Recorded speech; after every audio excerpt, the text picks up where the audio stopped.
वो दोनों कैंटीन में बैठे थे, तभी अरसल उसके पास आके बैठा। तूने बात की इस गुड़िया से? सलाम दुआ भी कोई चीज़ होती है जानी?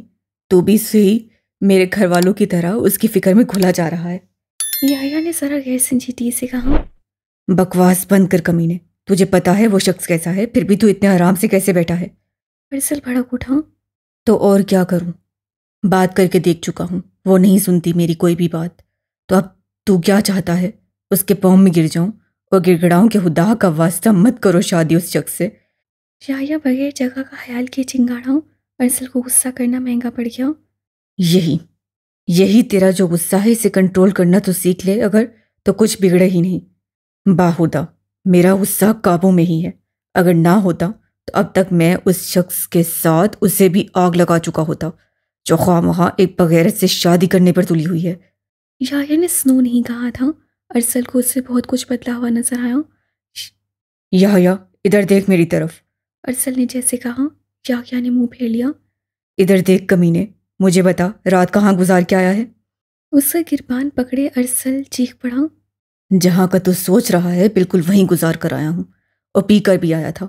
बस नशा उतर गया। वो ठठाई का मुजाहरा करते बोला तो अरसल ने खींचकर उसके मुंह पर थप्पड़ मारा था। और हैरत तब हुई जब याहिर चेहरे पर हाथ रखे ऊंचे ऊंचे कहके लगाने लगा। आसपास मौजूद लोग हैरत का शिकार हुए उन्हें देख रहे थे। अरसल उसकी हालत के जेर असर उससे लिए लैब में आया था।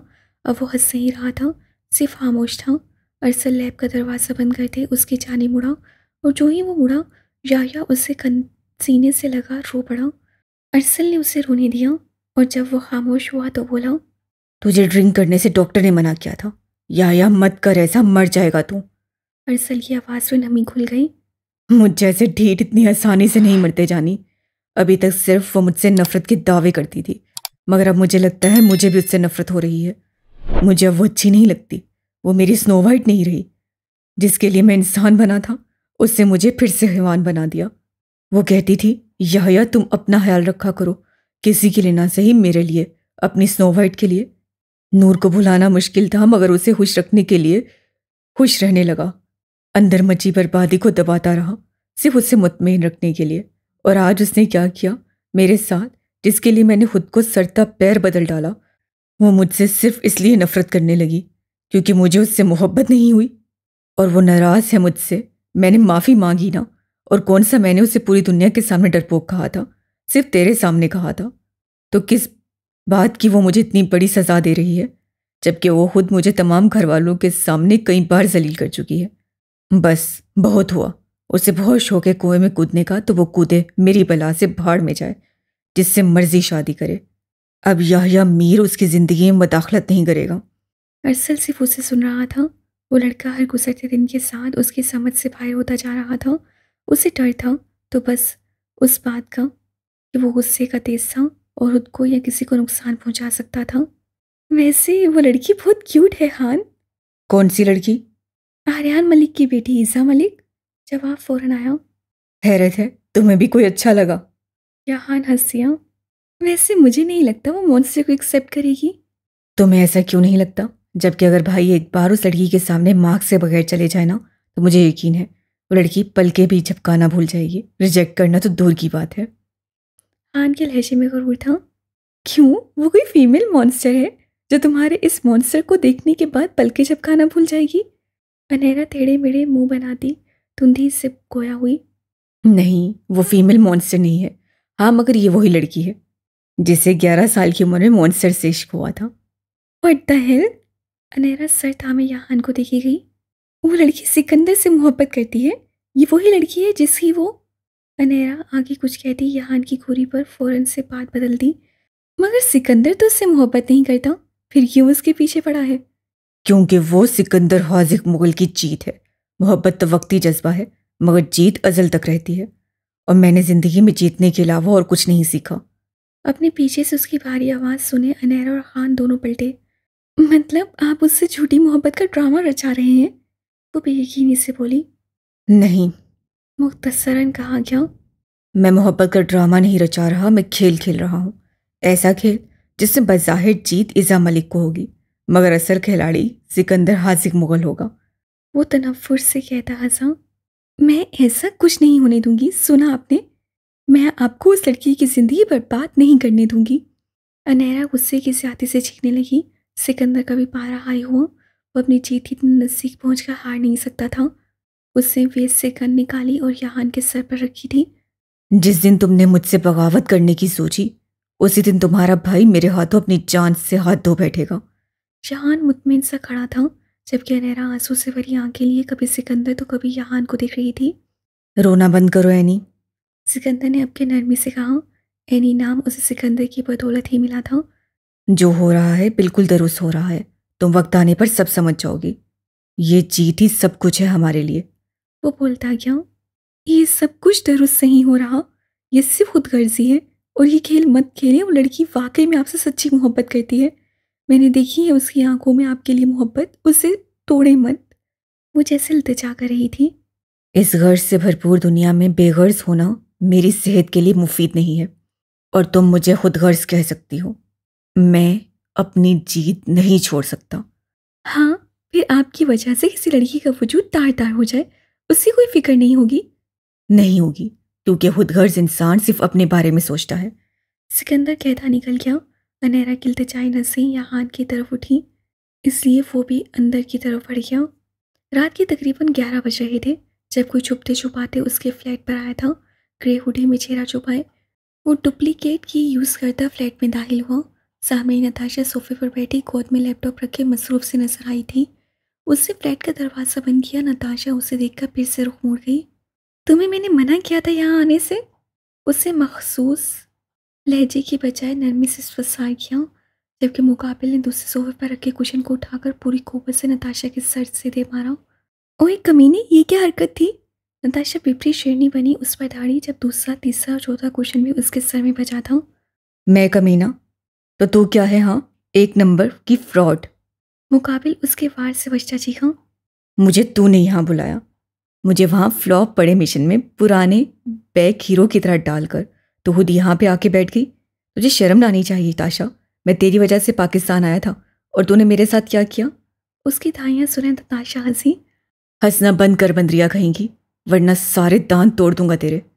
अपने आप के लिए लफ्ज़ बंदरिया। पर नताशा ने आईब्रो उचकाई। कमीने इंसान, मैंने तुझे यहाँ मिशन कामयाब करने के लिए बुलाया था। फ्लॉप तो तेरी अपनी बेगैरती की वजह से हुआ है।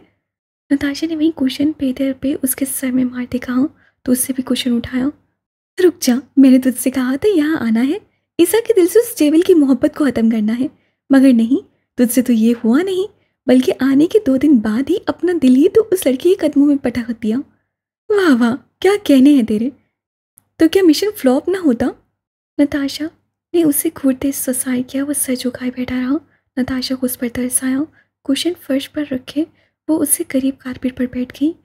अब वो इतनी खूबसूरत है कि मुझे उससे मोहब्बत हो गई तो मेरा क्या कसूर है? बेचारगी से कहा गया। अहमी कमीने, वो मेरी बहन है। नताशा ने उसके सर में एक और कुशन दे मारा। अगर तू मेरा बचपन का दोस्त ना होता तो मैं तेरा इस बात पर कत्ल कर चुकी होती। नताशा ने इतराते कहा। अहमद शर्जी नाम है मेरा। मैडम, कोई कच्ची गोलियां नहीं खेलता मैं भी। और इतना एहसान क्यों जता रही हो? एक तो मैं तेरे लिए इस फ्लॉप मिशन की वजह से पाकिस्तान आया, फिर मलिक विला में घुसा, उस नखरेली लड़की के नखरे उठाए, यहाँ तक कि दिल भी हार बैठा और मिला मुझ भी कुछ नहीं। वो रवानी में कहता जा रहा था। उस पर मैंने एक इतना बड़ा कारनामा भी सरंजाम दिया। इज़ा मैडम को आर्यान सर को कुछ ही बताने से जैसे तैसे रोका। उसे मना किया कि उन तक खबर ना पहुंचे, वरना तू जानती है अगर इज़ा को या आर्यान सर को मालूम हो जाता ब्लैक डेविल पाकिस्तान में है तो वो क्या करते। फिर गया होता तेरा मिशन तेल लेने, और उस पर तू मेरा एहसान मानने की बजाय मुझे ही नखरे दिखा रही है। वो बात खत्म करते गहरे सांस लेते उसे देखने लगा। नताशा आंखों में दुनिया झांकी मासूम सजाए उसे ही देख रही थी। ला हौला वला कुव्वता। मुझसे ऐसे किसी गुनाह की उम्मीद भी मत रखना ताशी, वरना मैं किसी गटर में छलांग लगा दूंगा। कुछ याद आने पर अहमद एकदम से चीखते दूर भागा। नताशा भी उसके पीछे भागी। देखो एमी, तूने आज तक मेरी इतनी हेल्प की है, ये आखिरी बात मान ले। सारी जिंदगी तेरे एहसानमंद रहूंगी। मैं तेरी बात मानने से अच्छा तेरे हाथों से कत्ल होना पसंद फरमाऊंगा। ताशा, खुदा का वास्ता मुझे इस जहन्नुम में मत घसीट। अहमद किचन में जाता चीख कर बोला, यार इतनी सी बात है, तेरा क्या चाहता है? सिर्फ 2 महीने लगेंगे, बस इतना भाव क्यों खा रहा है? नताशा के जुमले पर अहमद की हलक में जाता पानी फव्वारे की सूरत में बाहर निकला। 2 महीने, वो भी उस लड़की के साथ। तो क्यों मुझे मेंटल असाइलम भेजना चाहती है? सीधा सीधा गोली क्यों नहीं मार देती? मैं कभी उस लड़की से शादी नहीं करूंगा। वो तो ऐसे बोल दिया था मैंने। मैं बदले की आग में इतना भी अंधा नहीं हुआ कि एक चलती फिरती 1.5 गज लंबी जुबान रखने वाली फितना को अपने गले में ही लटका दूं। वो पानी का खून भरकर वापस से लाउंज में आ गया। तो फिर दफा हो जाओ, मुझसे बात ना करना आज के बाद, नताशा भराए हुए लहजे में बोली। देख, ये ब्लैकमेलिंग शुरू मत कर।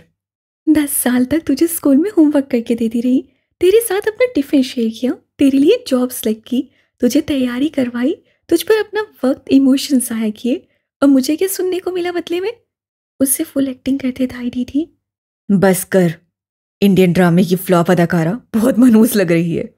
हाँ, अब तो तुझे मनहूस लगूंगी ही, नताशा झूठ मूठ के आंसू पूछते फिर से बोली। तू क्यों नहीं समझ रही यार? तू नहीं समझ रहा है मी?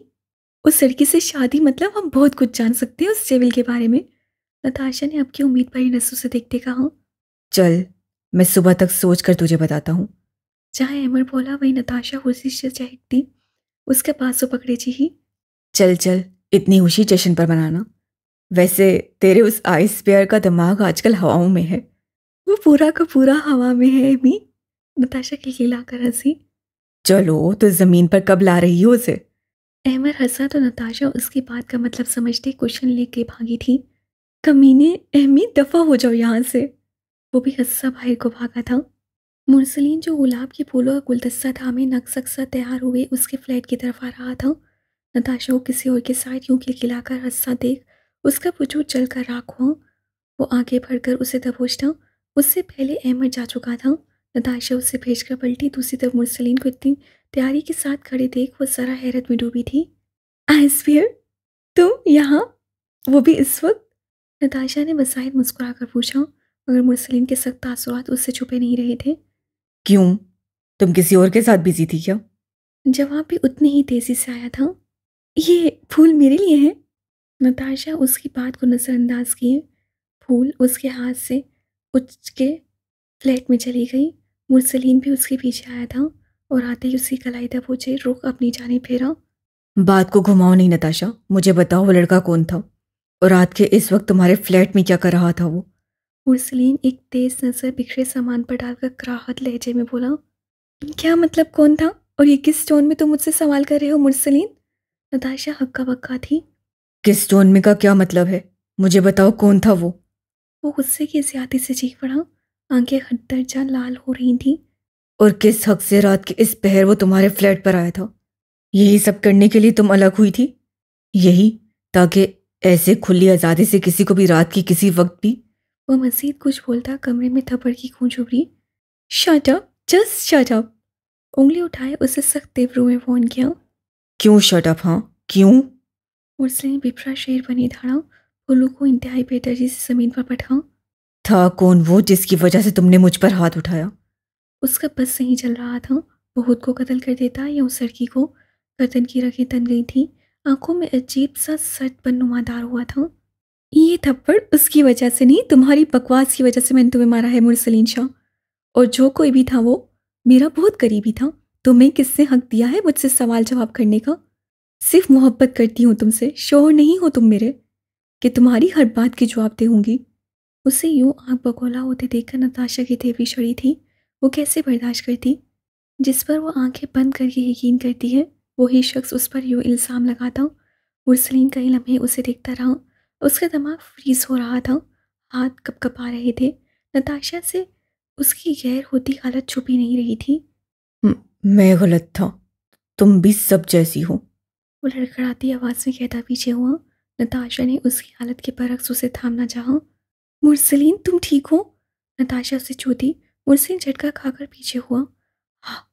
हाथ मत लगाना, घिन आ रही है तुमसे मुझे, और तुम्हारी सोच से नफरत हो रही है मुझे खुद से, जिसे तुमसे मोहब्बत हो गई। कितना अरसा लगा था इस एसारे मोहब्बत को सुनने के लिए, पर कभी ये ख्वाहिश तो नहीं की थी कि ऐसे लफ्ज़ों में वह सारे मोहब्बत सुनेगी। सबके बावजूद नताशा की आंखें भीग गईं। अगर मुझ जैसी लड़की से तुम इतनी घिन आ रही है तो तुम यहाँ क्या कर रहे हो मुरसलीन? वो एकदम धीमी लहजे में बोली। जाओ यहाँ से। उठाओ अपनी पारसाई और निकल जाओ यहाँ से। वो चीखी नहीं थी, ना रोई थी, उसे आंसू गिरने नहीं दिया था। वो सपाट अंदाज में उसे बाहर का रास्ता दिखा चुकी थी। उसकी सुर्ख होती आंखों में नताशा को अपना अक्स मिलाता हुआ महसूस हुआ और फिर वो नसें पलट गई। वो चला गया था। नताशा दरवाजे में खड़ी उसे ज़्यादा देखती रही मगर वो पलटा नहीं और वो गायब हो गया। नताशा दरवाजे से लगी चेहरा हाथों में छुपाए रोती थी। वो बाहर आया जहाँ ताहा गाड़ी में उसका इंतज़ार कर रहा था। उसे इतनी जल्दी वापस आते देख वो कश्मकश का शिकार हुआ। अभी वो कुछ कहता और गाड़ी से उतरता, मुरसलीन गाड़ी तक पहुंचने से पहले ही होश और हवास से बेगाना हो चुका था। भाई। ताहा हंसियाने अंदाज में चीखता उस तक पहुंचा था मगर मुरसलीन जैसे होश में था ही नहीं। उसका सारा जिस्म कांप रहा था। शायद नहीं, यकीनन ताहा को अपना शक सही साबित होते महसूस हुआ तो वो फौरन उसे उठाए गाड़ी की तरफ भागा था। वो अंधाधुंध भागती हुई हॉस्पिटल में दाखिल हुई थी। होलिया से बेनियाज वो पागलों की तरफ भाग रही थी। रिसेप्शन से पूछने के बाद वो फर्स्ट फ्लोर की तरफ आई। रात के तकरीबन 3 बज रहे थे जब उसे ताहा की कॉल आई थी और जो खबर उसे सुनी थी वो नताशा रज़ा की सांसों को रोकने का बायस बनी थी। वो जैसे ही फर्स्ट फ्लोर पर आई, सामने ही ताहा इसराबी कैफियत में इधर उधर चक्कर काट रहा था। ताहा, ताहा, मुरसलीन कहाँ है? कहाँ है वो? कुछ बोल क्यों नहीं रहे तुम? उससे गिरबान पकड़े वो पागलों जैसे चीख रही थी। वो लम्हा था जब नताशा रज़ा को अपनी दुनिया लुटती हुई लग रही थी। उस पर से उसकी खामोशी उसका दिल बंद करने के लिए काफ़ी थी। वो इमरजेंसी में है। मुझे बताओ तुमने उनके साथ क्या किया है नताशा? उनकी इस हालत की जिम्मेदार सिर्फ तुम हो। ताहा उसके दोनों पासों झगड़े चीखा। नताशा के कान साए साए कर रहे थे। उसकी वजह से वो इस हाल में था तो वो मर क्यों नहीं गई? आंसू आंखों से रवां थे। वो यकटक ताहा को देख रही थी। जवाब दो डैमिट, क्या कहा तुमने भाई से? वो इतनी जोर से चीखा। नताशा अपनी जगह से पीछे हटी। उसे ताहा को इतने गुस्से में पहली बार देखा था। "म- मैं त- ताहा, प्लीज मुझे बताओ। वो सारों कतार रोती उससे सिर्फ जवाब चाहती थी। ताहा ने भी कुछ कहने के लब खोले ही थे कि डॉक्टर वार्ड से बाहर आया।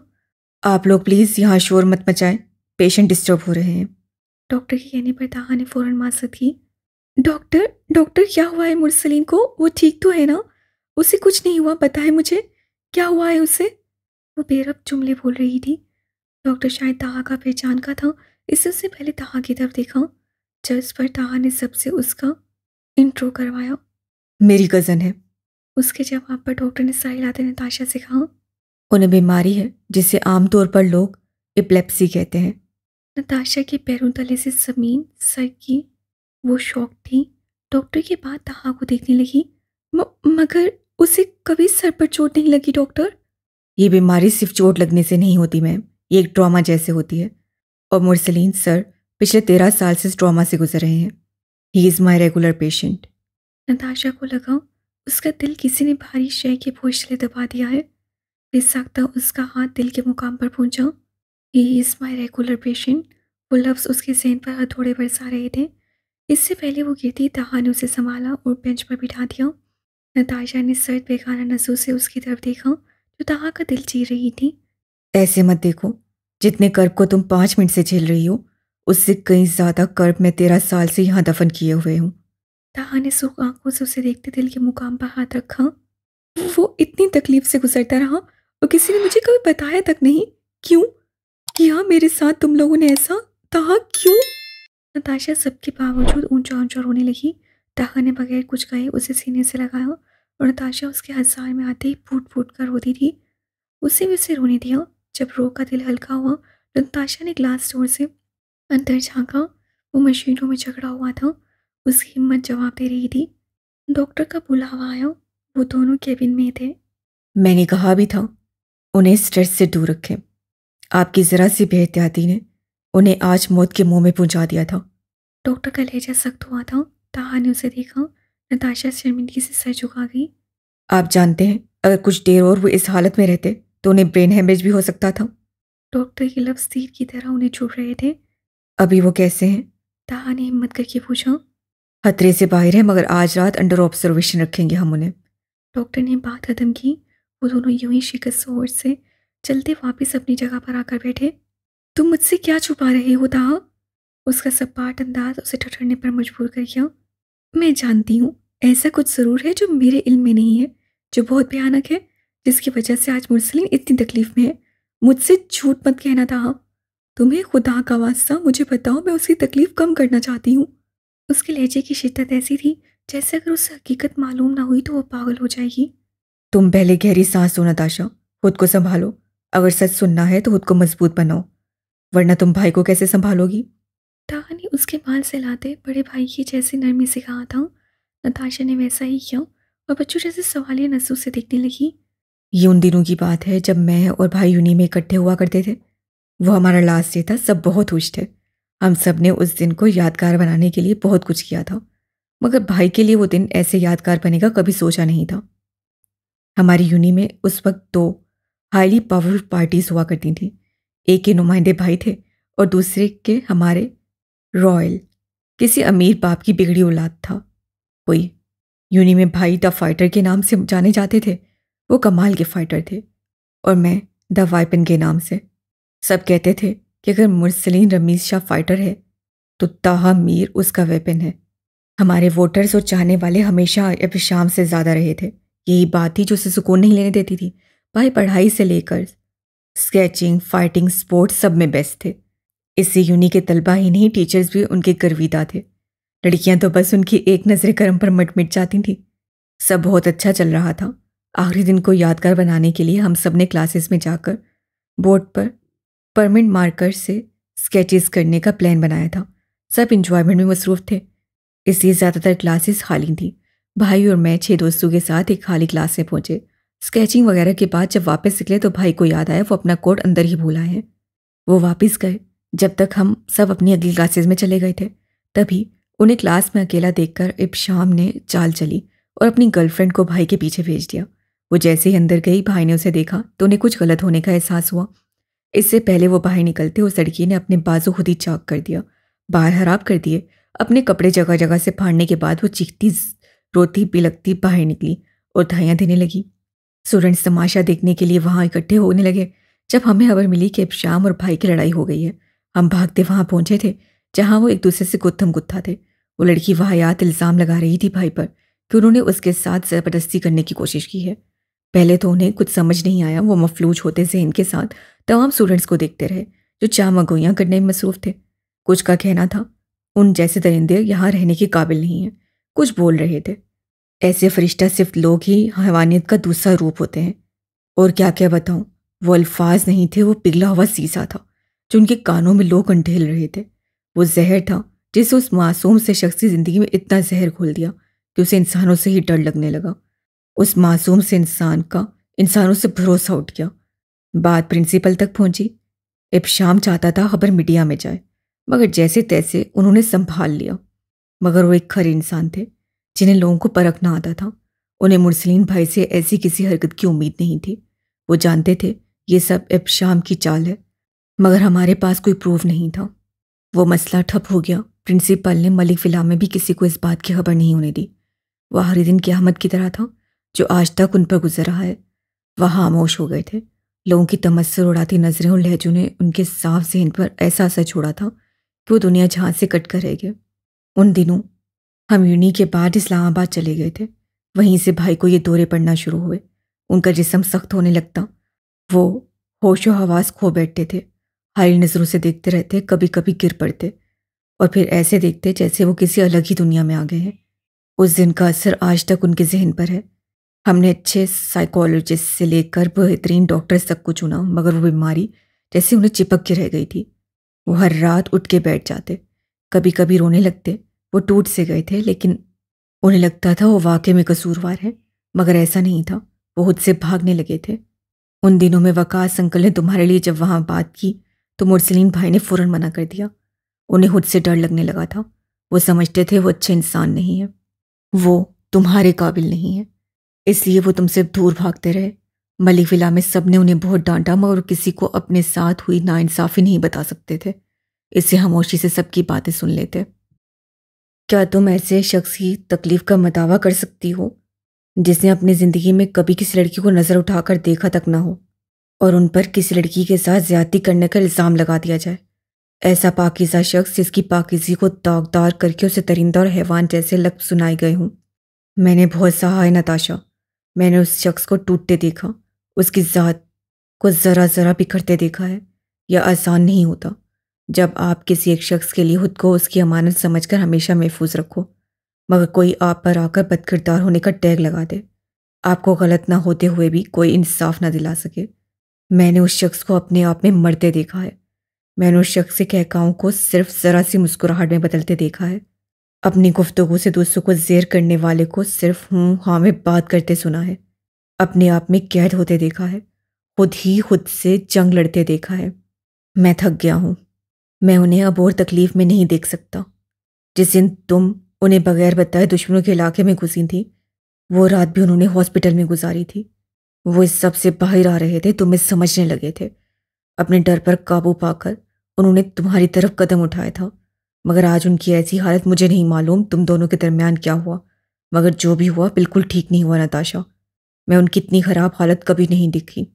उसके आंसू टप टप करते ताहा के हाथों पर गिरते उन्हें झुलसा रहे थे। वो गुमसुम सी बैठी थी, समझ नहीं आ रहा था क्या करे क्या ना करे, उससे क्या जवाब दे। वो बिल्कुल खामोश हो गई थी। ताहा ने भी कुछ मज़ीद नहीं कहा था। मुरसली ने धीरे धीरे आंखें खोलने की कोशिश की। सुबह की रोशनी पर्दों को झाँक करती कमरे में दाखिल हो रही थी। उससे जैसे ही आंखें खोली, सहन के पर्दे पर रात वाले मंजर एक एक करके जगमगाने लगे। वो यूं ही बुत बना लेटा रहता। दरवाज़ा खुलने की आवाज़ पर उसे तिरछी नज़र से उस जाने देखा। वहाँ ताहा वो खड़ा पाकर उसकी आंखें पलटी। उसकी नज़र वापस उस तरफ मतवजा हुई जहाँ उसके पीछे से नताशा भी आगे आई थी। मुरसलीन का दिमाग उसे वहाँ मौजूद देखकर आउट हुआ। मुझे ताहा से अकेले में बात करनी है। सर्द बर्फीले लहजे में कहा गया। नताशा कुछ भी कहे बगैर बाहर निकल गई। ताहा उसके करीब आया। ये यहाँ क्या कर रही है? मुझसे झूठ बोलने की कोशिश भी मत करना, वरना जान ले लूंगा तेरी। मुरसलीन धाड़ा। ताहा हवास भागते से उसे देखने लगा, फिर सोचने लगा क्या बोले, क्योंकि अगर मुरसलीन को खबर हो जाती कि उसे हकीकत बता चुका है तो अगले 1 घंटे बाद मस्जिद में उसकी नमाज जनाजा का ऐलान हो रहा होता। ये अभी आई है भाई। उसे जो समझ में आया बोल गया। मगर क्यों? और उसे किसने बताया मैं यहाँ हूँ? और तूने उसे क्या कहा? आपके नाम एक एनवलप आया था, मैं यहाँ था, इसे उसे रिसीव करने के लिए भेज दिया। अभी वो वही लेकर आई थी। आप फिक्र नहीं करें, मैंने उससे कहा है कि आपको फूड पॉइजनिंग हो गई थी। वो तोते की तरह फर बोला था। वो कुछ कहता तभी नताशा एनवलप लेके अंदर आई। ताहा ने मोबाइल कान से लगाया और नताशा के साथ से गुजरते उसके कान में सरगोशी की। अगर तुम नहीं चाहती कि कल के दिन तुम्हारे होने वाले बहनों की कुल पढ़ाई जाए तो मेहरबानी करके सब संभाल लेना, वरना मुझे कोई नहीं बचा पाएगा। वो कहकर बाहर निकल गया। नताशा उसके बेड के करीब आई और एनवलप टेबल पर रख दिया। आपके इस एहसान का बदला मैं फिर कभी चुका दूंगा। इस वक्त आप यहाँ से चली जाएं। उससे बोलते थे मुरसलीन यक बस्सा लहजे में कहता नताशा को मजीद उदास कर गया। तुम एक बार मेरी बात सुन लो मुरसलीन, वो सिर्फ मेरा दोस्त है, उसे मुझसे कुछ काम। मैंने आपसे कोई सफाई नहीं मांगी मिस नताशा रजा, आप जा सकती हैं यहाँ से। उससे अब गुस्सा आ रहा था। वो पाँव पटकते मुरसलीन के बेड के करीब पहुंची, उसके ऊपर झुकी चीखी थी। आखिर तुम इतनी ढीठ क्यों हो? गलत बात का इशू बना रहे हो तुम। मुरसलीन उसकी गुस्से भरी नजरों में देखता रुख मुड़ गया। मेरी तरफ देखो मुरसलीन, माफ़ कर दो मुझे। मेरा ऐसा कोई मकसद नहीं था। मैं तुम्हें हर्ट नहीं करना चाहती थी, न थप्पड़ मारना चाहती थी। आखिर में उसका लहजा भर आ गया। मुरसलीन ने उसके पास तो पहुंचे अपने नज़दीक तक किया, इतना कि मुरसलीन की गर्म सांसों की तपिश नताशा का चेहरा झुलसाने का बायस बनने लगी। वो इतनी नज़दीकी पर आंखें मीच गई। मुरसलीन ने सर नजरें उसके चेहरे पर गाड़े, अपना चेहरा उसके मज़ीद नज़दीक किया था। तुमने मुझे थप्पड़ मारकर मेरी नहीं मेरी मोहब्बत की तौहीन की है नताशा रजा, और मैं मुरसलीन शाह अपनी मोहब्बत की तौहीन हरगिज़ बर्दाश्त नहीं करूँगा। दफ़ा हो सकती हो तुम यहाँ से। लफ्ज़ आप वाला भूत जो चढ़ा था वो उतर चुका था। नताशा का पूरा जिस्म लरसने लगा। बंद आंखों से मोती टूटकर मुरसलीन के सीने पर गिरा। उसके तेज जैसे लफ्ज़ और आंखों में झलकती बेरूही नताशा को कमज़ोर कर रही थी। वो चाहकर भी उसे सच नहीं बता सकती थी और मुरसलीन की नाराज़गी वो किसी सूरत सह नहीं पा रही थी। वो पहली बार नताशा को रोते देख रहा था। उसकी आंखों से बहता गर्म सयाल, वह हनूस चाय संजीती उससे खौफ में मुब्तला कर रही थी। आंसू बिना बंद के बहे जा रहे थे। मुरसलीन ने अब तक उसका बाजू दबोच रखा था। नताशा उससे करीब दूसरा बाजू को मतवाज़िन रखने के लिए उसके सराहने रखे खड़ी थी। अचानक वार्ड का दरवाज़ा खुला और जो नर्स अंदर आ रही थी उन्हें देखते वहीं से उल्टे पांव वापस निकल गई। उन दोनों को भी अपनी हालत का अंदाज़ा हुआ तो एकदम से पीछे हुए थे। तुम बाहर जाकर रोने का मशवरा फरमाओ, मेरे सर पर सवार मत हो। वो तल्ख लहजे में कहता करवट ले गया। नताशा उसकी पूछ को घूरती वहीं से निकलती चली गई। इतना भी मैंने नहीं डांटा जितना ये रो रही है, पागल औरत। मुरसेल ने उसे हमेशा से दिया जाने वाला लफ्ज़ दोहराया। नताशा वहाँ से जा चुकी थी। ताहा और मुरसलीन भी डॉक्टर की परमिशन के बाद मलिक विला पहुँचे थे, जहाँ इस वक्त किसी जंग का समा था। अफाफ और उमायमा ईसा को क्वेश्चन दे रही थी और ईसा मैडम वो क्वेश्चन याया को ऐसे मार रही थी जैसे पानीपत की जंग में तलवार चला रही हो। सुमेरा बेगम और ओन साहब जो कल ही वापस आए थे, वो सर पकड़े बेचारे सोफे पर बैठे थे। औलाद की औलाद भी वैसी ही थी। ये सब क्या हो रहा है? मुरसलीन की कर्शार आवाज़ पर वो अपनी अपनी जगह क्रिस्टल नुमा हो गए। मुरसलीन कम ही इतने गुस्से में नजर आता था और उसे इतने गुस्से में देखकर उन सबकी जान जाती थी। यह थूक निकलते खिसकता मुरसलीन ने उसकी गर्दन दबोची। अब क्या किया तुमने? भाई कसम ले ले, मुझ जैसा शरीफ इंसान आपको मोमबत्ती लेकर भी ढूंढने से नहीं मिलेगा। उसकी उल्टी बात पर ताहा का हाथ सर को पहुंचा और मुरसलीन ने आंखें घुमाई। आप बताओ रोज, क्या हुआ है? मुरसलीन ने इज्जत से पूछा, जो खड़ी मुंह के सावे बिगाड़ रही थी। भाई, ये हमें शॉपिंग पर लेकर नहीं जा रहा हूँ। सिर्फ 2 दिन बाकी रह गए हैं और हमने अभी तक कुछ भी नहीं खरीदा। अंदाज से गुफ्तगू ऐसा था जैसे कोई जुल्म ढाया दिया गया हो। मुरसलीन, मैं इन्हें अकेले भेजने का रिस्क नहीं ले सकता। बेटा, आप ले जाओ उन्हें साथ। आर्यन ने बाहर आते मुरसलीन को मुहातिब किया। बड़े पापा, मैं आज फ्री नहीं हूँ, कल ले जाऊंगा। आज मुझे कोर्ट जाना है, हेयरिंग है। वो तो 2 दिन बाद थी ना? जी 2 दिन बाद थी, मगर आज ही कोर्ट से नोटिस आया है। अच्छा ठीक है बेटा, ख्याल रखना अपना। इन्हें आप कल ले जाना। आर्यन ईसा का सर थपथपाते बाहर की जाने बढ़ गए।